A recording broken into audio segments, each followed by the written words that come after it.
Good morning guys. So, good morning din sa pimples ko. Ang aga-aga niya dito. Sakit. Tignan nyo guys, may may araw na. Mahigit 2 linggo dito. Laging ulan ng ulan. Ayan na guys, may araw na. Pero makulimlim pa rin. Sana hindi na magulan mamaya.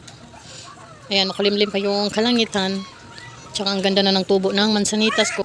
So, sinadya ko yan siyang itanim dyan. Ako pala ang nagtanim dyan sa mansanitas na yan. Kasi nga, ang grabe ang init dito guys. So, kailangan namin ng panglilong ba. So, ayan, malaki na siya. 2 years na ata yan siya mahigit dyan. Ayan.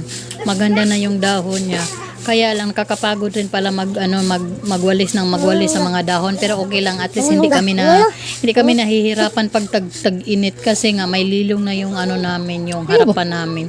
Di tulad dati na grabe yung init, pumapasok talaga sa loob ng bahay kasi nga wala siyang kahoy, wala siyang lilong ba. So ang hirap